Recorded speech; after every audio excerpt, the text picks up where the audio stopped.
Disclaimer. Fair use permitted under Section 107 of the Copyright Act for non-profit, educational and personal purposes such as criticism, comment and research. तो आओ तुम्हें demo में एक use case बताता हूँ। For example के लिए मान लो तुम्हारा विंडोज का ड्राइवर खराब हो चुका है, अब तुमको वापस उसको रीइंस्टॉल करना है। तो तुम जाते हो एक वेबसाइट पे एंड तुमको एक अच्छा खासा वेबसाइट मिलता है जिसमें तुमको पूरा प्रोसेस मिलता है, पर तुम ठहरे आलसी। तो तुम करोगे क्या? तुम बोलोगे जारविस एक काम करो, इस वेबसाइट को समराइज करो और कैसे ये परफॉर्म कर सकते हैं टास्क मुझे ये बता दो। The article from Driver Easy guides users through the process of manually downloading and installing drivers for their PC. Here's a very simple and concise process of doing so. Visit your PC or device manufacturer's website. Download the driver model or use device, right-click and select update driver. Choose the browser with your drivers and let it list folder. Alternatively, use software like Driver Easy audio. So simple, कितना आराम से अपना काम हो गया। तो मैं YouTube पे रैंडमली स्क्रॉल कर रहा था जब मुझे दिव्यांश की ये वीडियो रिकमेंड हुई एंड टू बी ऑनेस्ट 3 महीने पहले की वीडियो है, पर दिव्यांश ने काफी अच्छा काम किया इस पे। तो बेसिकली असिस्टेंट काम क्या करता है कि एक वेबसाइट आप लो, उस वेबसाइट को एनालाइज करेगा आपका AI and based on that आप जो भी क्वेश्चन पूछोगे उस वेबसाइट से रिलेटेड वो आपका एआई आपको जनरेट करके दे देगा। अब इसमें जो मेथड यूज किया दिव्यांश ने वो उसने बहुत ही ज्यादा ट्रेडिशनल मेथड यूज किया है and it is not good. और कुछ लिमिटेशंस है इस प्रोग्राम के जो कि हम लोग इस वीडियो में सॉल्व करने वाले हैं और इससे एक एडवांस वाला बनाने वाले हैं। तो आओ चलो देखते हैं हम लोग इसमें क्या एक्स्ट्रा ऐड करने वाले हैं। तो यहाँ पे देखो एक बेसिक आउटलाइन अगर मैं बताऊं कि दिव्यांश का कोड काम कैसे कर रहा है, तो सबसे पहले आप जिस भी वेबसाइट पे हो उसका मैनुअली आप यूआरएल कॉपी करोगे, उसको क्लिपबोर्ड में स्टोर करोगे एंड आपका पाइथन प्रोग्राम उसको रिकॉग्नाइज कर लेगा। फिर आप जो है वेबसाइट को स्क्रैप करोगे ब्यूटीफुल सोप के थ्रू। BS4 लाइब्रेरी एक पाइथन की लाइब्रेरी है जो कि आपको एक वेबसाइट को स्क्रैप करने में हेल्प करती है और इससे आप वेबसाइट का जितना भी अनवांटेड डेटा है, मतलब कि उसमें बहुत सारी चीजें होती है, नैव बार होता है, हेडर होता है, फुटर होता है और भी एड्स वगैरह होते हैं, कुछ वेबसाइट के इमेजेस वगैरह होते हैं, सब कुछ इसमें आ जाएगा। फिर आप उसको थोड़ा सा बेसिक क्लीन करोगे। ऑफ कोर्स आप टॉप नॉच क्लीन नहीं कर पाओगे, हर वेबसाइट डायनामिक होती है इसलिए आप कोई एक फॉर्मूला नहीं लगा सकते उसमें। एंड फिर जो वो क्लीन कंटेंट है आप उस एआई को पास करोगे।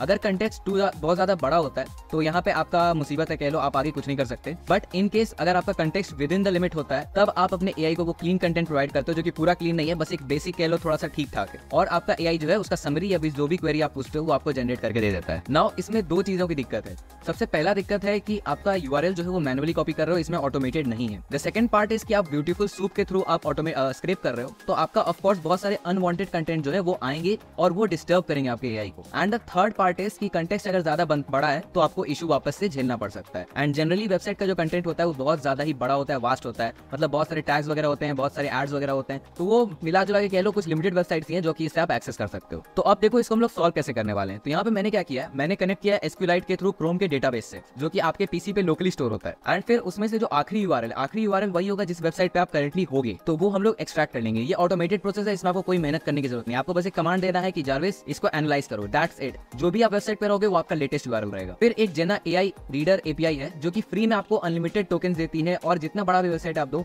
अनलिमिटेड टाइम्स, अनलिमिटेड टोकन, सब कुछ के साथ आप एक एआई जनरेटेड मार्कडाउन फॉर्मेट में अपना विजुअल रिप्रेजेंटेशन जो है वेबसाइट का उसको एक टेक्सचुअल कंटेंट में आप ला सकते हो। फिर हम लोग यूज करने वाले कोहेर एआई की फ्री एपीआई का जो कि 128 के कंटेक्स्ट विंडो के साथ आती है। नाउ 128 के इज टू मच, जनरली कोई भी वेबसाइट जो है इससे ज्यादा बड़ी नहीं होती है, तो इसलिए अपना जो कंटेक्स्ट विंडो का जो अपना इशू था वो यहाँ पे सॉल्व हो जाता है। फिर वो टेक्सचुअल डेटा हम स्टोर करेंगे एंड बेस्ड ऑन दैट अपना यूजर जो भी क्वेरी उससे पूछेगा वो हम लोग जनरेट करके दे देंगे। अब इसमें हम लोग का तीनों पार्ट यहाँ पे सॉल्व हो गया कि अपना क्रोम भी ऑटोमेट हो गया, अपना कंटेक्स्ट विंडो का भी प्रॉब्लम सॉल्व हो गया एंड द बेस्ट पार्ट कि अपना जो एआई को डेटा जाएगा वो बिल्कुल ही एक मार्कडाउन फॉर्मेट में एकदम क्लीन डेटा जाएगा, क्योंकि सारा झंझट जो है यहाँ पे जेना का एआई रीडर एपीआई झेलेगा। तो आओ चलो इसको अब एक विजुअल रिप्रेजेंटेशन में देख लिया, अब इसको कोड पार्ट में देखते हैं। तो यहाँ पे देखो हम लोग अपने कोड पार्ट पे आ चुके हैं। अपने पास यहाँ पे आपको 4 फाइल्स दिख रही होंगी, उसमें से चारों में मैं एक्सप्लेन करूंगा and the main file is कि आप इसको कैसे यूज कर सकते हो। सबसे पहले जेना रीडर से स्टार्ट करते हैं। यहाँ पे हम लोग रिक्वेस्ट मॉड्यूल का यूज करने वाले हैं एंड मैंने सैंपल के लिए यूआरएल लिया है, मैं आपको दिखा देता हूँ ये यूआरएल किस चीज का है। तो यहाँ पे देखोगे आपको एक बेसिक जो है एक अच्छा खासा आपको मिल रहा है कि एक आर्टिकल है, न्यूज आर्टिकल है कि क्या हुआ है, कैसे हुआ है। एंड इसमें आपको साइड में बहुत सारे एड्स दिख रहे होंगे, तो कुछ एक्स्ट्रा पार्ट दिख रहा होगा, साथ ही इसमें नैव बार, फूटर वगैरह बहुत सारी चीज है। तो यहाँ पे हम लोग सबसे पहले जिना का जो यूआरएल है उसको हिट करेंगे एंड जो पास ऑन करने का ये जो तरीका है वो है कि आप जिना का यूआरएल डालोगे, स्लैश करके जो वेबसाइट का यूआरएल है वो आप डाल दोगे, फिर आप रिक्वेस्ट डॉट गेट करोगे एंड जो भी आपका टेक्सचुअल रिस्पॉन्स आएगा उसको प्रिंट कर लोगे। This is the most simplest way possible कि यहाँ पे आप जेना की एपीआई को कैसे हिट करोगे। अब एग्जांपल के लिए मैं आपको रन करके दिखाता हूँ।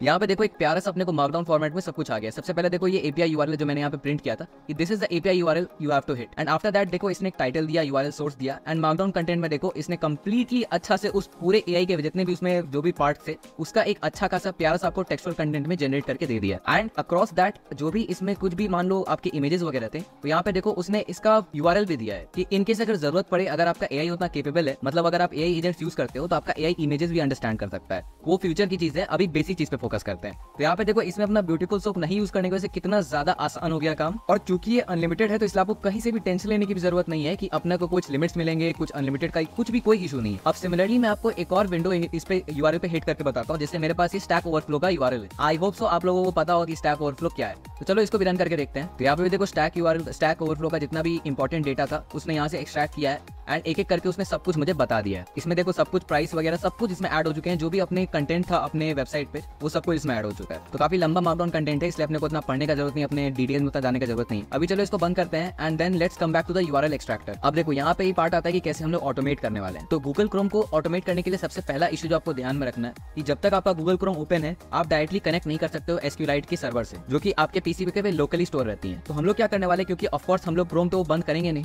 तो हम लोग क्या काम करेंगे कि जो भी वो फाइल जो बन रही है उसको just as it is copy कर लेंगे शटल की मदद से एंड देन उस पे हम लोग अपना टास्क परफॉर्म करेंगे। तो इस वजह से अपने को ना क्रोम बंद करने की जरूरत पड़ेगा एंड अपने को जो लेटेस्ट यूआरएल है जो करंटली आप खोल के बैठे हुए हो वो भी अपने को मिल जाएगा। तो यहाँ पे देखो जैसे मेरे पास है कि मैंने क्रोम हिस्ट्री का पाथ दिया है इसको, ये ध्यान रखना सबके पीसी में सेम रहेगा। आपका os.path.expand यूजर जो है ये आपका बेसिक जो स्टार्टिंग का पाथ है वो उसके लिए हेल्प करता है and this is the global path कि ये आपका और मेरा दोनों का सेम रहेगा, जहाँ पे अपनी क्रोम की हिस्ट्री सेव होती है एंड देन हम लोग उसको जो है हम लोग कॉपी करने वाले हैं। तो यहाँ पे देखो chrome history copy.txt के नाम की हम लोगों ने फाइल बनाई है एंड फिर उसको कॉपी किया है, फिर SQLite के थ्रू हमने कनेक्ट किया है एंड जो भी अपना लेटेस्ट टाइम के हिसाब से है हमने ऑर्डर को डिसाइड कर दिया है कि जो सबसे लेटेस्ट रहेगा वो सबसे ऊपर रहेगा एंड जो सबसे पहले आया हुआ होगा वो सबसे लास्ट में रहेगा। एंड यहाँ पे फाइनली हम लोग जो अपना सर्वर है उसको बंद कर देंगे और जो हमने फाइल बनाई थी उसको भी हम लोगों ने डिलीट कर दिया है एंड जो लेटेस्ट यूआरएल है वो हम लोग एक्सट्रैक्ट कर लेंगे। अपना लेटेस्ट यूआरएल जो है वो 0 वाला होने वाला इंडेक्स, क्योंकि -1 हो गया आपका लास्ट एंड 0 हो गया आपका सबसे फर्स्ट, तो first one is the latest one and उसको हम लोग रिटर्न कर देंगे। तो अभी जैसे देखो मैं इसको रन करके आपको बताता हूँ। तो यहाँ देखो अपना लेटेस्ट यूआरएल जो है वो यही था NDTV का कि सेवरल मायोसिस्ट जो भी है वो किल्ड इन द एनकाउंटर, मतलब वही वेबसाइट है, ठीक है। So this is the way we are going to extract the recent URL, मतलब जिस यूआरएल पे अभी हम लोग बैठे हुए हैं। और इसमें आप देख सकते हो मेरे को क्रोम को बंद करने की कोई जरूरत नहीं थी, मेरा क्रोम ओपन था। And then let's come back to the AI response part. यहाँ पे देखो सबसे पहले तो हम लोग कोहेर AI का यूज करने वाले हैं, तो मैंने एक फंक्शन बना लिया है एंड हम लोग इस वेबसाइट पे हिट करेंगे with the authentication token and model आप स्पेसिफाई कर सकते हो। कमांड R यूज करोगे तो उसका कंटेक्स्ट विंडो लेंथ कम है एंड चूंकि ये फ्री है और बहुत ही ज्यादा फास्ट है तो मैं आपको प्रेफर करूंगा कि कमांड R+ यूज करो। अनलिमिटेड रिस्पांस क्वेरीज है और बहुत बड़ा इसका कंटेक्स्ट विंडो है। फिर हेडर्स पास करेंगे एंड पेलोड्स में देखो जो भी अपना वेबसाइट कंटेंट आएगा उसको हम लोग पास करेंगे as a data and query में आप जो भी चाहो यहाँ पे आप क्वेरी पूछ सकते हो, इसको आप अपने हिसाब से कस्टमाइज कर सकते हो, ये मेरे भेजने का तरीका है। फिर हम लोग पोस्ट करेंगे, स्टेटस कोड प्रिंट करेंगे एंड फाइनली जो भी अपना आउटपुट आएगा उसमें से टेक्सचुअल पार्ट जो है वो हम लोग कॉपी कर लेंगे। अब यहाँ पे देखो ये ग्रीन करने का तरीका है, ये आपको वापस से रीसेट टू व्हाइट करने का तरीका है आपके टर्मिनल को आउटपुट को, क्योंकि मेरे को आउटपुट थोड़ा अच्छा दिखाना था इसलिए मैंने ऐसा किया है। एंड फाइनली हम लोग जो फाइनल आउटपुट है उसको रिटर्न कर देंगे। अब देखो मैंने एक सैंपल रिस्पांस के लिए आपको दिया हुआ है कि मैंने यहाँ पे 3 चीजें लिखी हैं और उसके बाद मैंने इसको बोला है AI को कि इसको 2 लाइन में समराइज करें। इसको मैं रन करके आपको बताता हूँ। तो यहाँ पे देखोगे मेरे को प्यारा सा एक रिस्पांस मिल चुका है, सिमिलर टू दैट आप जो चाहोगे वैसे ही आप रिस्पांस से जनरेट करवा सकते हो। तो अब यहाँ पे हम लोग सब चीजें कंप्लीट कर चुके हैं, अब अपने main.py फाइल पे हम लोग शिफ्ट करते हैं। तो मेन फाइल का कोड स्टार्ट करने से पहले आप थोड़ा सा प्रमोशन देख लो मेरा। अगर आपको कोड में कुछ भी इशू होता है या आप कोई भी प्रॉब्लम फेस करते हो तो आप मेरा टेलीग्राम ग्रुप ज्वाइन कर सकते हो, वहाँ पे सबसे ज्यादा एक्टिव रहता हूँ और प्लस आपको कम्युनिटी सपोर्ट काफी अच्छा प्रोवाइड होता है।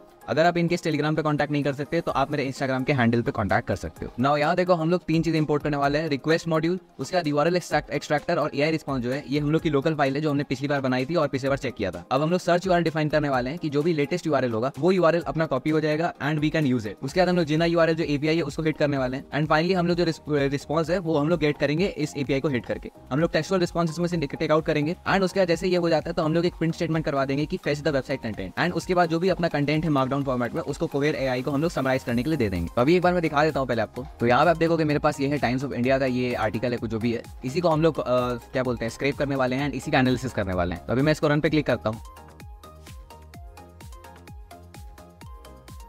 देखो आई हैव नो आइडिया मेरा ये फॉन्ट क्यों चेंज हो गया अचानक से, पता नहीं, पर देखो मेन काम है जो अपने समरी से आई होप सो कुछ ऊपर नीचे हुआ होगा मेरा VS कोड का सेटिंग्स में। तो मतलब देखो समरी समझ जाओ यार, वही अपना यूआरएल है जो हमने लेटेस्ट हेड किया था एंड अपना समरी यहाँ पे आ चुका है। आप जो पूछोगे कोवेर से वो आपको आराम से बता देगा, 128 का कंटेक्स्ट विंडो है, आप आराम से यूज कर सकोगे उसको। तो चलो ठीक है, मिलते हैं अगले वीडियो में, तब तक के लिए बाय बाय।